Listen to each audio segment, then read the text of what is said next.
Dzień dobry z Manchesteru w ten piękny, słoneczny, czerwcowy dzień. Nie pada, ale za to mocno wieje. Może uda się powalczyć dzisiaj z pogodą i uda się zrobić coś więcej do drugiego odcinka o Manchesterze. No ja jestem po krakowskim UWS-IP. Chyba wszyscy to znają, także nie będę tego... Ale okej, wytłumaczę co to jest, bo może nie wszyscy wiedzą. UWS-IP to jest... Urodziłem się, wychowałem, studiowałem i pracowałem w Krakowie, gdzie też spędziłem większą część swojego życia. Kraków w moim sercu piastuje miejsce zwane domem.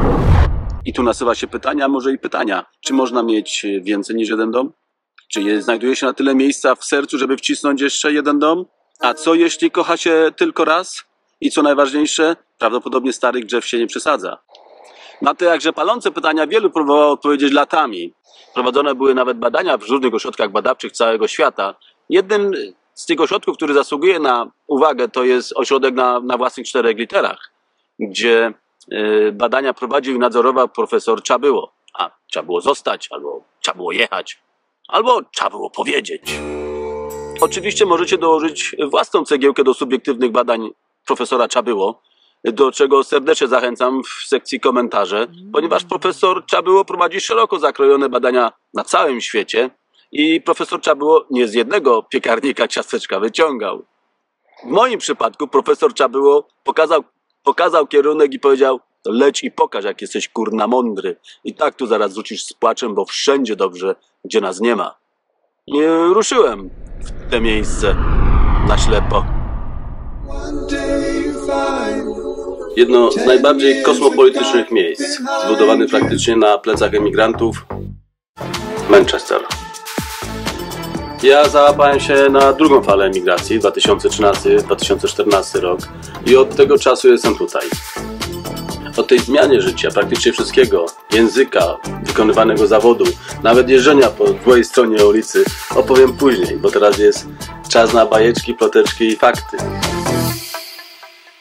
Trochę dowiedziałem się na temat tego miasta i chętnie się tą wiedzą z wami podzielę. A pomimo tych słów profesora Czabyło, od kilku lat czuję się tu jak w domu. Przed przyjazdem tutaj wiedziałem mniej więcej tyle, że drużyna Manchesteru United zginęła w katastrofie lotniczej. Coś o strajkach robotników w latach 80., bo tym bardzo interesował się mój ojciec. O tym, jak Margaret Thatcher ich tutaj poniewierała. No i to mniej więcej tyle. Manchester, podobnie jak i Kraków, ma swoją historię i swoją duszę. One się oczywiście nieco różnią, bo Kraków jak elegancka dama ubrana w suknię, a Manchester jak zbuntowana siostra, wydzierana, chodząca w dżinsach i słuchająca metalu. Obydwie oczywiście mają swoje zalety, ale ta zbuntowana, wydzierana siostra ma w sobie to coś niesamowitego, coś co intryguje i nie pozwala się z nią rozstać. Dobry los chyba latami omijał to miejsce, bo historia Manchesteru jest pełna potu, krwi i skrajnych przeciwieństw. Był niebem i piekłem na ziemi, jak dwa oblicza tej samej monety. Historia też pokazuje, że Manchester był jak drobna iskra, która rozpaliła świat. To, co Manchester zrobi dzisiaj, cały świat zrobi jutro, mawiał Benjamin Disraeli. Jak efekt motyla, który rozpoczął rewolucję, bo to tutaj Angel spotkał Mary Burns, to tutaj Angel stworzył manifest z Marksem. Właśnie tu za mną w tej bibliotece. Tu chłopaki siedzieli i przy tym biureczku manifest tworzyli. To talent i dramat budują historię, jak w przypadku Alana Turinga. Jego geniusz zmienił losy wojny, lecz jego życie skończyło się tragicznie. Alan Turing był jednym z ojców sukcesu złamania kodu Enigmy. Był pionierem informatyki oraz jednym z ojców założycieli sztucznej inteligencji. Do Alana Turinga jeszcze wrócimy. Manchester doświadczył wzlotów i upadków w połowie XX wieku. Kwitnący tutaj przemysł dopadł kryzys gospodarczy. Miasto zanurzyło się w przepastne czeluści deindustrializacji. Gangi polubiły te miejsce, a ataki terrorystyczne wstrząsnęły fundamentami miasta. Ale Manchester nie upadł. Przetrwał te batalie jak szeregowiec Ryan, po czym nabrał kontrastów i barwnych opowieści jak stary dobry Top Gear. Ktoś powiedział, że Manchester to taka łódź fabryczna, a ja widzę to miasto wcielające w życie maksymę: co cię nie zabije, to cię wzmocni. Zaczepił mnie pan na drodze, że Jest 5 godzina 12, a puby są już pełne o tej porze. A we wcześniejszych latach wszyscy byli w pracy.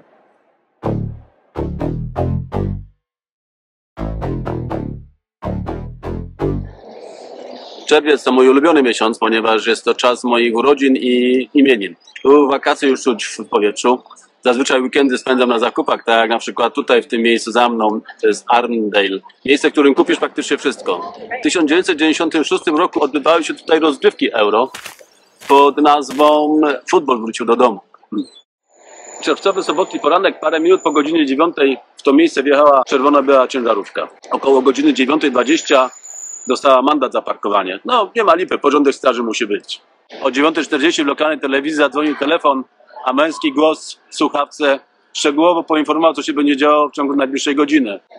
Nie rozwlekałem się, pewnie wyglądało to mniej więcej trochę tak. Dzień dobry, macie jakąś bombę? Nie, no proszę pana, odpowiada pracownik telewizji. Nie mamy nic, jesteśmy skoncentrowani na Euro. Dzisiaj mecz Szkocja-Anglia. To lipa, to już macie. Pozdrawiam Ira. Oczywiście nikt tego nie potraktował jako żart. Zawiadomiono służby z Liverpoolu, ściągnięto oddział bombowy i podjęto się ewakuacji.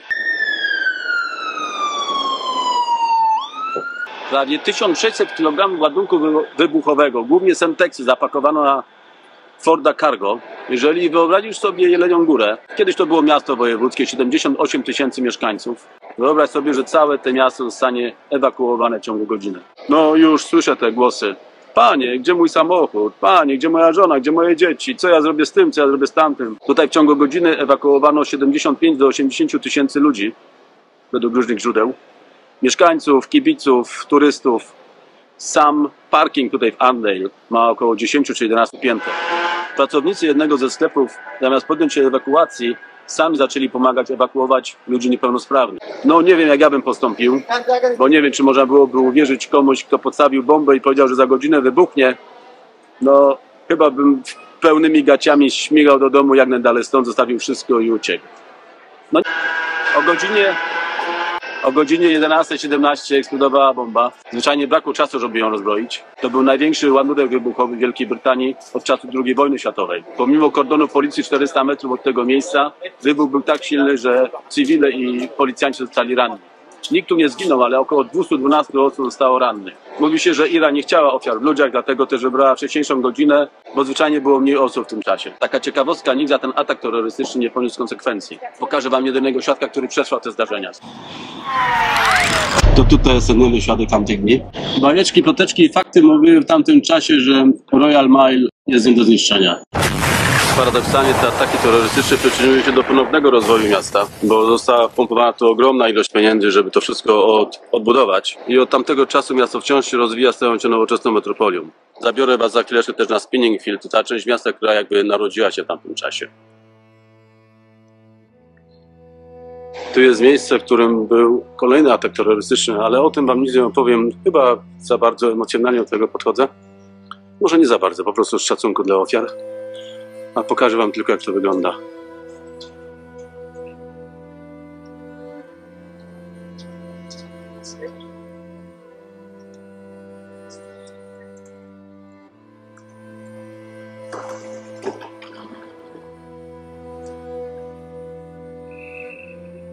W tym ataku były już 23 ofiary.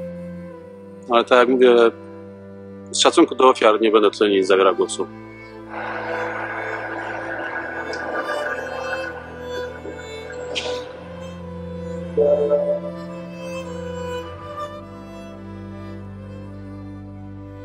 Za mną jedna z czarnych kart historii, o której wspominałem wcześniej przy okazji Manchester był niebem i piekłem na ziemi. Tutaj właśnie było to piekło. Tu w tym miejscu znajdowały się osiedla robotnicze, na których panowały koszmarne warunki. Ludzie, żeby przeżyć, zrobiliby wszystko.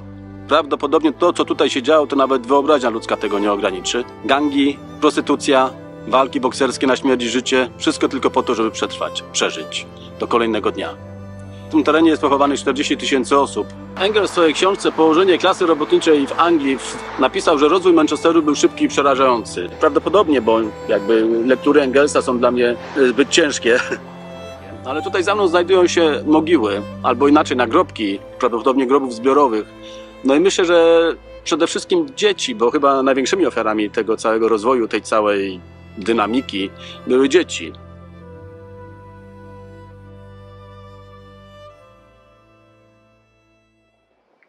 Czym obecnie swoją popularność zdobywa Manchester, to chyba najlepiej widzą fani futbolu. Za mną jedno z muzeów, które tutaj w Manchesterze się znajdują, czyli Muzeum Narodowe Futbolu, a jeszcze jest Muzeum City i Muzeum United. Co, idziemy, zobaczymy. Ja jeszcze nie byłem w tym muzeum, to pójdziemy razem.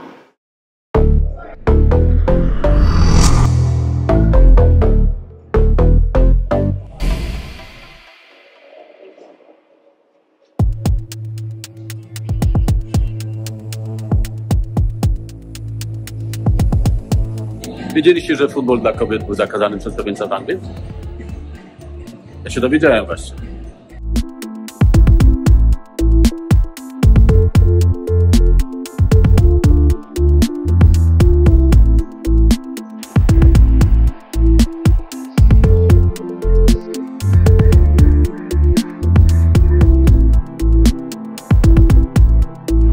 Mam okazję posiedzieć na oryginalnych krzesełkach z Wembley. Jakbyś chciał posiedzieć, to zapraszam. Jedno obok wolne. Muzeum jest pełne różnych niespodzianek. Pokażę wam tutaj z tej strony. To jest bramka, która... Nie wiem, który to wiek. Zaraz sobie sprawdzę. Chciałem zobaczyć, jak to działa, ale nie ma opcji. To wygląda tak, jakby tam były bilety w środku. Nie wiem, jak ktoś wie, to dajcie znać w komentarzu, proszę. 23 rok. Czyli wiek temu.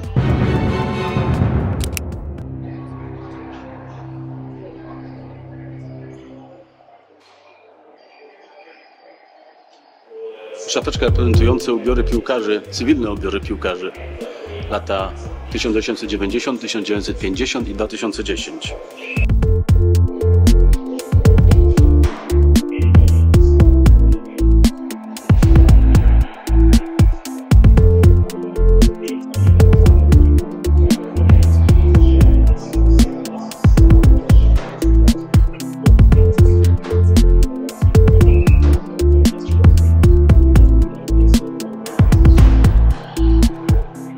Tak wyglądało wnętrze piłki w 1990 roku. Piłki były wtedy sznurowane. Tu jest wódko, którym było łatwiej to sznurować. Tak wyglądała piłka sznurowana. A ta piłeczka w tej gablocie jest najstarsza.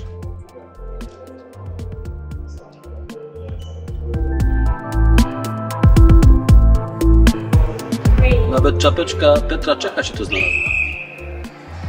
Próbuję tu znaleźć jakieś polskie akcenty w tym muzeum, ale coś mi nie wychodzi. Szukam dalej.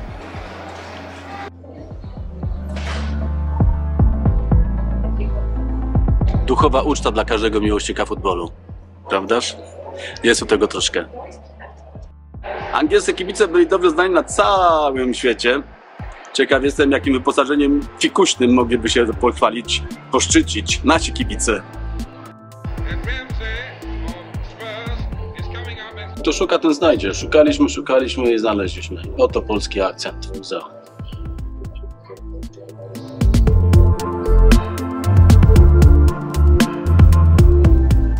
Jeszcze jeden polski akcent. Ktoś kiedyś ładnie powiedział, zostawić ślad po sobie, ale z przyjemnością.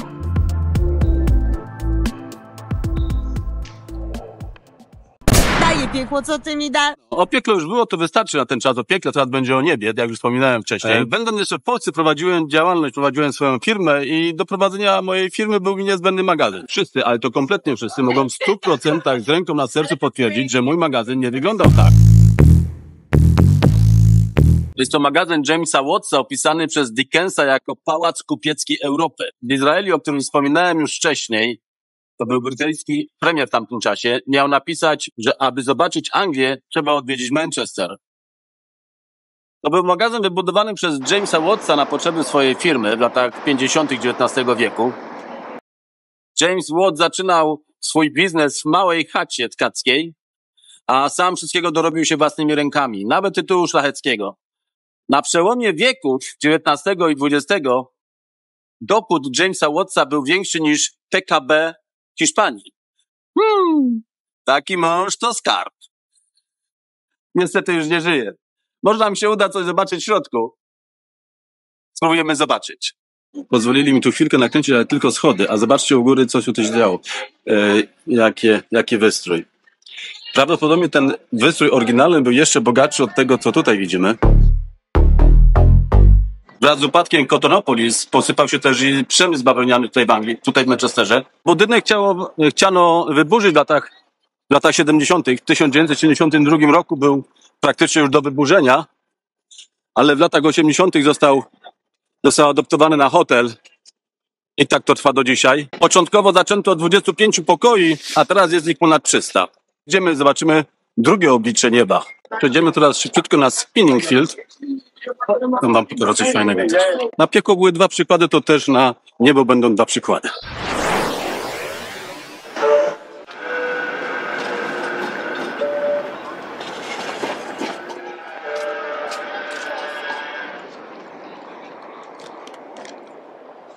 Ktoś kiedyś powiedział, że życie bez muzyki byłoby pomyłką, a tu w Spinning Field mamy właśnie piękny polski akcent, pokażę go za chwilkę. A Spinning Field to dzielnica biznesowa, która powstała właśnie już po ataku terrorystycznym IRA. Chyba za tymi pieniędzmi, które zostały wpompowane tutaj w miasto, przyszły jeszcze inne, większe pieniądze. A teraz wejdziemy do fajnej biblioteki, pokażę wam. To jest to drugie. A tu taką ciekawą informację wam powiem, bo Ryland zaczynał w sklepie swojego ojca. W wieku 18 lat otworzył swój własny sklep. No i później już poszło pięknie. Po swojej śmierci zostawił ogromny majątek, bo to było 2,5 miliona funtów w tamtym czasie. Dla przykładu ten James Watt, o którym wspominałem przy okazji magazynu Wattsa, zostawił majątek w wysokości 1,2 miliona funtów. A po śmierci żona pana Rylanda przejęła ten ogromny majątek i ku pamięci męża postawiła tę bibliotekę. No to dzisiaj z biblioteki Rylanda nic nie będzie niestety. Dopiero mogę przyjść w środę, bo dzisiaj potrzebny jest appointment, a ja o tym niestety nie wiedziałem. Jeżeli mi się uda, to zrobię to w tym odcinku, pokażę wam tę bibliotekę, a jeśli nie, to zapraszam was na przyszły odcinek.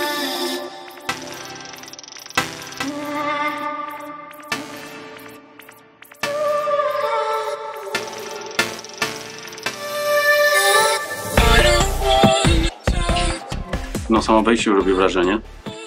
Co warto zobaczyć w bibliotece? Wszystko. Szkoda, że takie tłumy dzisiaj. Ale co tu możemy znaleźć? Najstarszy znany fragment Nowego Testamentu z około 125 roku naszej ery, tak, to jest Ewangelia Świętego Jana. Egipska Księga Umarłych, datowana na 2500 lat przed naszą erą.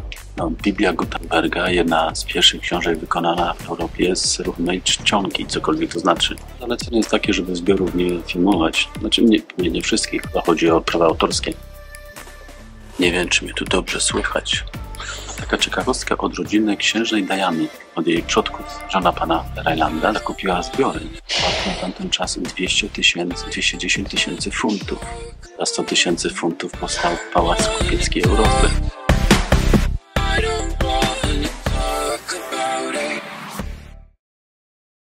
Jeżeli ci się podobało, zostaw komentarz, zostaw subskrypcję, daj lajka. A jeżeli ci się nie podobało, to tym bardziej zapraszam na przyszły odcinek, bo na pewno będzie jeszcze lepszy od tego. Ale zdobyłem 3 pocztówki Manchesteru. Nabyłem je drugą kupna, pokażę wam za chwilkę, jak one wyglądają. Ja mam jakiś taki pomysł, jeżeli będziesz chciał taką pocztówkę otrzymać ode mnie, to po prostu daj znać w komentarzu. Ja chętnie się nią podzielę. Ja przechodziłem tędy wiele razy, a nigdy nie zwróciłem uwagi na ten czerwony kamień, który tam jest za mną. Kamień został przewieziony ze Szkocji, a taka ciekawostka, ma 250 milionów lat. Fiu, fiu. Do odlewania tego pomnika użyto garść starych wiktoriańskich pensów, datowanych na 1848 rok i przetopionych w tyglu o temperaturze 1500 stopni podczas odlewania już samej rzeźby. No, pomnik piękny. To, co tu widzimy Fryderyka Chopina, siedzącego za fortepianem Pleyela oczywiście. Taki sam fortepian stoi w warszawskim muzeum. Gra etiudę rewolucyjną dla swojej muzy Jane Stirling. Siedzi tutaj z przodu. Oto pani muza. O, to jest Jane Stirling. Jest to największy pomnik Chopina poza Polską. Pomnik postawiono w 2011 roku, upamiętniając występ Chopina w Manchesterze w 1848 roku, na rok przed śmiercią Fryderyka Chopina. Sam Chopin miał powiedzieć: bardzo dobrze mnie przyjęto, musiałem usiąść do fortepianu 3 razy, sala piękna, 1200 osób.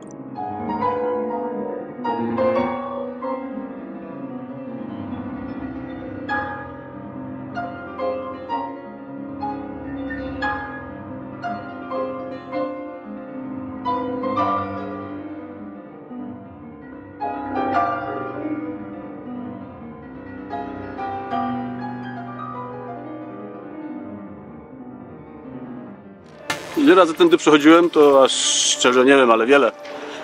I za każdym razem albo inaczej.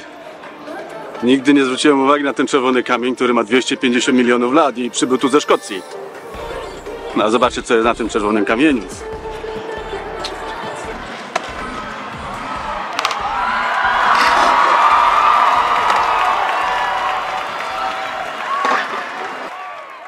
Tu w centrum miasta jest taki jeden kościółek właśnie katolicki, który się chowa, bo jak wiemy, kościół anglikański z kościołem katolickim nie trzymali sztamę. Dużo rzeczy się szło tą poezję, dużo! Tu w centrum każda dzielnica ma swoje tajemnice, każda ulica ma swoje legendy. Jesteśmy w Ancona, które kiedyś było nazywane Małą Italią. Tak, dużo włoskich imigrantów tutaj żyło. I bajeczki, ploteczki i fakty mówią, że właśnie tutaj włoscy imigranci wymyślili wafelki do lodów. Chociaż nie znalazłem na to żadnych dowodów, to fakt faktem. Miasto jest pełne niespodzianek. To jest miasto, które wciąga i nie pozwala się stąd wyrwać. Summertime sadness, and I just wanted you to know, baby, you're the babe. I've got that summertime sadness. Got that summertime sadness. Got that summertime sadness.